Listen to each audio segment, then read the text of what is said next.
All right, ladies and gentlemen, this video is for those of you who need some extra help on these 5 problems that I've asked you guys to do.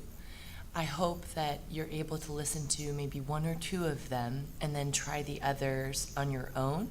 However, if you need help with all 5, be sure that you are truly listening, making sure that you understand this so that while you are doing them with me, you are learning and growing with this. So looking at number 1, I've already written all of the problems down. Go ahead and take a minute to copy down 2m to the negative 4th divided by parentheses 2m to the negative 4th to the 3rd. If you have to pause before you listen to me move on, then go ahead and do that. Otherwise, I'm going to start to work this problem out.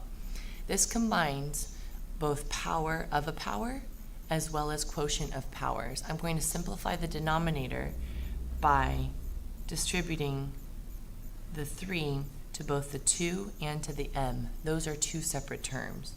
So what do I get? I get 2m to the negative 4th on the numerator. I get 2 to the 3rd power and m to the negative 4 times 3. That's what power to a power rule would say. This simplifies to 2m to the negative 4th in the numerator, 2 to the 3rd power, let's figure out what that is in the calculator, 2 to the 3rd power equals 8, m to the negative 12. And now we start to simplify. 2 divided by 8, you'd be able to do that in your calculator as 2 divided by 8 equals 0.25. What does that equal as a fraction? Push math, fraction, enter, and then enter again. That gives you 1 over 4. Or you could find that the greatest common factor between 2 and 8 is 2. 2 divided by 2 is 1. 8 divided by 2 is 4. You can do that either way. And now, to do quotient of powers, I subtract my exponents. So I get m to the negative 4 minus a negative 12.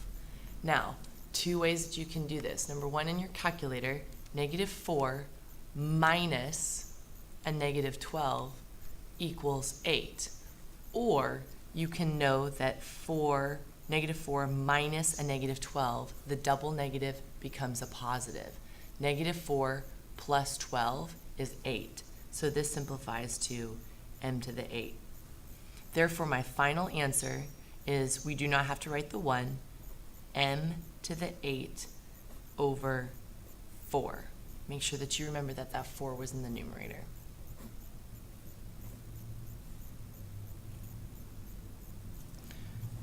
Question 2. Pause my video in order to write this down, since I'm going to go ahead and get started. If you feel like you're able to do number 2 on your own and just use my video to check your answer, then go ahead and do that. But otherwise, this 3 is going to get distributed to every term in the numerator as well as every term in the denominator.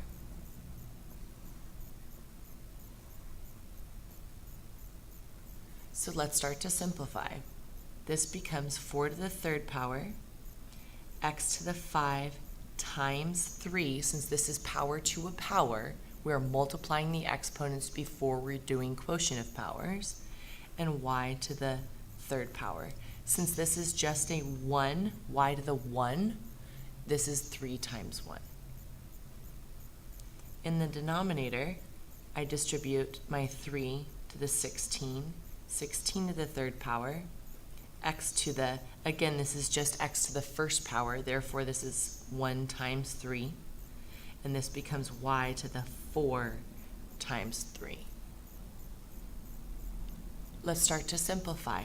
I can figure out what 4 to the 3rd power is. Let's figure that out in my calculator. 4 to the 3rd power equals 64. Starting to simplify this, this is x to the 15, y to the 3rd power, over, what's 16 to the 3rd power? 16 to the 3rd power equals 4,096. X to the third power, y to the 12th power. Again, in my calculator, I can figure out how to simplify 64 divided by 4,096. I'm going to do it the shortcut way. 64 divided by 4,096 gives me a decimal. Convert that to fraction, and I get 1 over 64.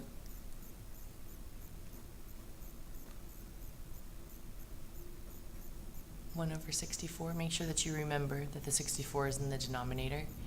And now I start to subtract my exponents. I have 15 and 3, and I have 3 and 12. So then I have x to the 15 power minus x to the third. This is what quotient of powers means. This is x to the 12th power. Let's subtract my y's. Y to the third power minus 12 equals y to the negative 9. So simplifying, I don't have to write the 1 in the numerator. I have x to the 12th power, y to the negative 9 over 64.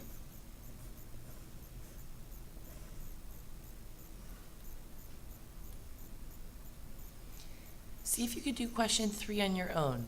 Otherwise, continue to do this with me and pause the video to write down what question 3 is. Power to a power first, I distribute the 3 to my numerator as well as every term in my denominator. There's a negative in front.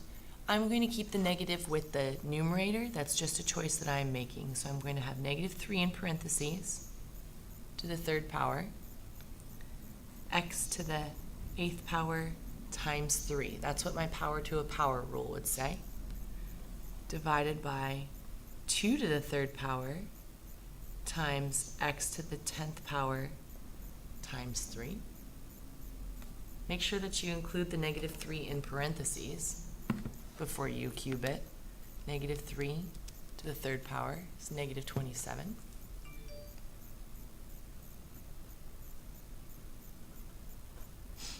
X to the 24, 8 times 3 is 24.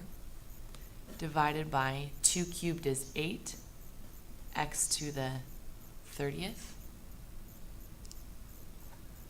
Let's see if there's any common factors between 27 and 8 that we can divide by. Nope, it still stays as negative 27 over 8. Now all we do is we subtract my exponents with my like basis, since that's what quotient of powers says. So x to the 24 minus 30. Let's do that in my calculator. 24 minus 30 equals negative 6. So my final answer is negative 27, x to the negative 6 divided by 8. See if you can do question 4 on your own and just use me to check. Otherwise, pause the video, copy down number 4 before I start to move along.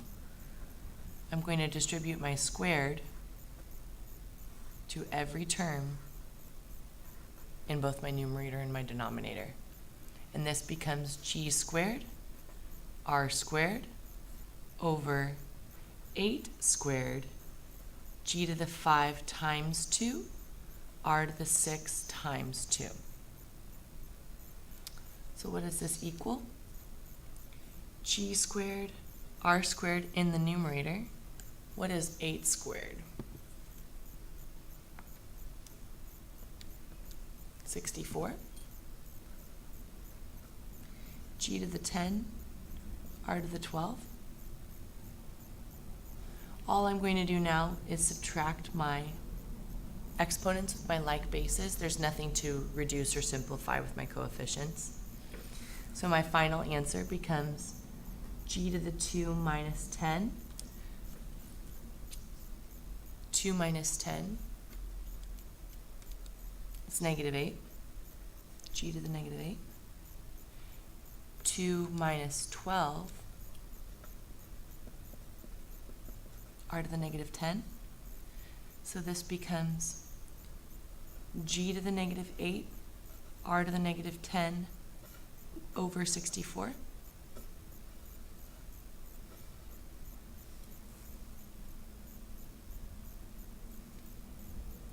Final one. Now I already have the answer for number 5 right here. Miss Yuko totally goofed up on this, but still show your work. Pause the video and copy down question 5 if you need to. Otherwise, I'm going to go ahead and start. I'm going to distribute my 2 to every single one of my terms. I have a 9, k, and n. All of those terms are separate. And then I distribute at the bottom as well. This becomes 9 squared, k squared, and the 4 times 2. Again, all of that is just power to a power, distributing my 2. Over 5 squared, k to the 5 times 2, n to the 3rd power times 2. Simplifying this, 9 squared, 81.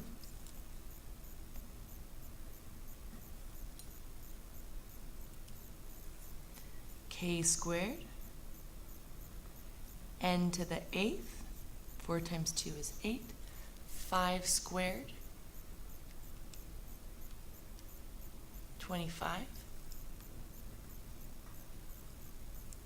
k to the 10, n to the 6.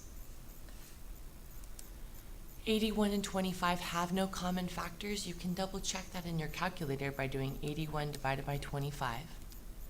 That gives you a decimal. Convert it using your math button underneath the green alpha button. That becomes 81 over 25. It's the same thing. Now we just subtract our exponents. So k squared minus 10 equals 2 minus 10, negative 8. And then n to the 8th minus 6 is n squared. So this becomes 81k to the 8, negative 8, n squared over 25. That was the answer I already gave you. That's all 5. Are you finished? Work on your homework, ask me for extra credit on this, or help a friend. Thank you so much for listening, guys.